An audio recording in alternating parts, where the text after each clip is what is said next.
On vient de terminer une semaine de plus de réalisation dans notre projet d'autoconstruction. Cette semaine, j'ai touché au pinceau et au rouleau. On regarde ça à l'instant. Mais avant, pensez à vous abonner à ma chaîne et à liker la vidéo. La semaine précédente, j'avais appliqué mes deux premières couches de composé à joint au niveau de l'étage mezzanine et du plafond cathédral. Alors j'ai débuté ma semaine en faisant la troisième couche de joint. Évidemment, en théorie, c'est la couche de finition. Je valide que tous les joints sont bien beaux. Pour les joints à plat, on ne devrait plus voir la ligne droite des feuilles de gyps. Aussi, pour les coins extérieurs, avec une truelle droite d'au moins 14 pouces, je valide que le coin est le plus droit possible et qu'il n'est pas concave.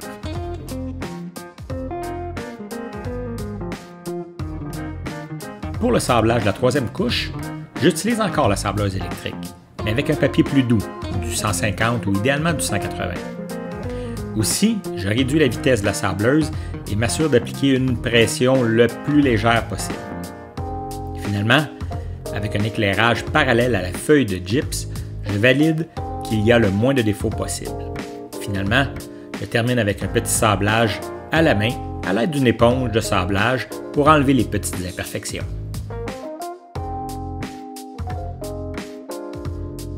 Bon, début du primer. Je débute par le contour des fenêtres.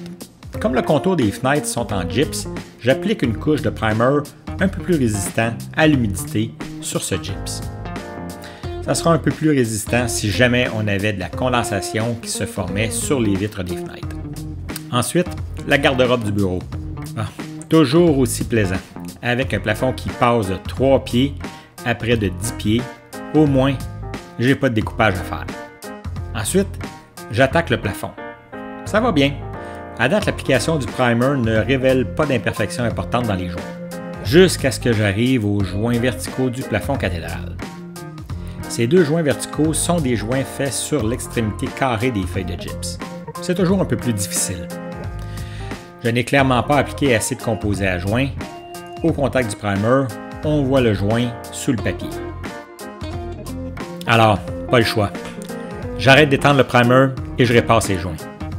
Je ne prends pas de chance. J'ai pas l'intention de les refaire à nouveau.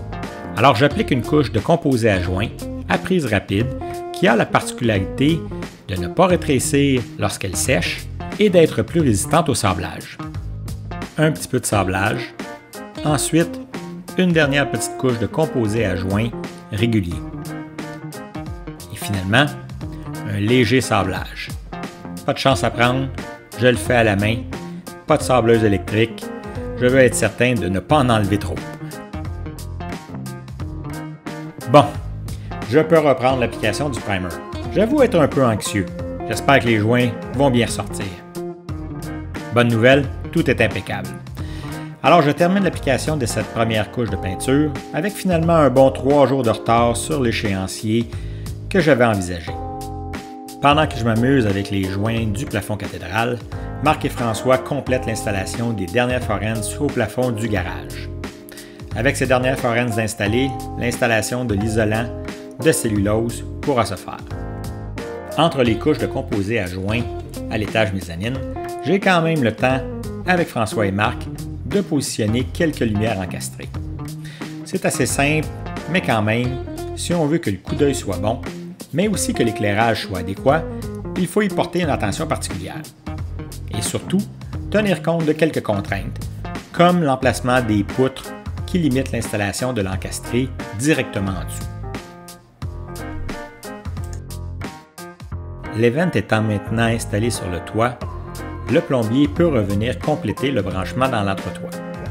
En même temps, il complète la plupart des éléments de plomberie qu'on trouve dans les murs ou dans le plancher, notamment la douche du rez-de-chaussée, le robinet du lavabo de la salle de bain du rez-de-jardin qui sera encastré dans le mur et le robinet du bain de la salle de bain du rez-de-chaussée.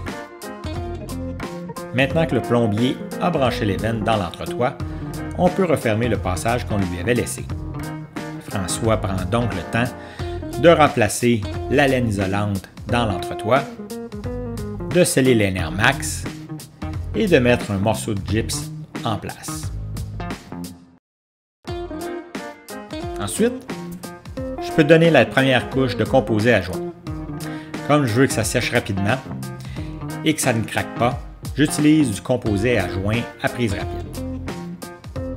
Un peu de sablage, une dernière couche de composé à joint régulier multi-usage, un peu de sablage, une couche de primer, et c'est comme s'il n'y avait jamais eu de passage à cet endroit. Parlant de plomberie, il nous faut de l'eau. Alors l'entreprise qui a fait le puits est venue installer le mécanisme de contrôle de la pompe du puits. À la prochaine visite du plombier, on aura de l'eau dans le reste de la maison. Le plafond entre le garage et la maison sera isolé avec de la cellulose giclée. L'entreprise spécialisée est venue faire ses travaux. Mais avant, Marc et François ont scellé le plafond et positionné toutes les boîtes électriques au plafond avant qu'on ait plus de difficultés à installer ces boîtes avec le poids de la cellulose sur le polythène.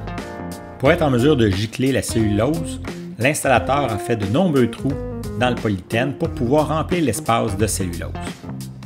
Alors Xavier referme chacun de ces trous qui ont été faits dans le polythène avec du ruban.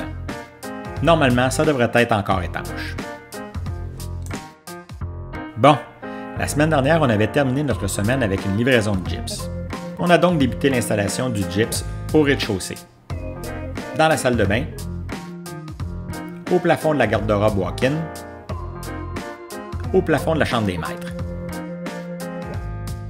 Ensuite, au niveau du rez-de-jardin, on a fait le plafond de la salle de bain et le plafond de la chambre des invités.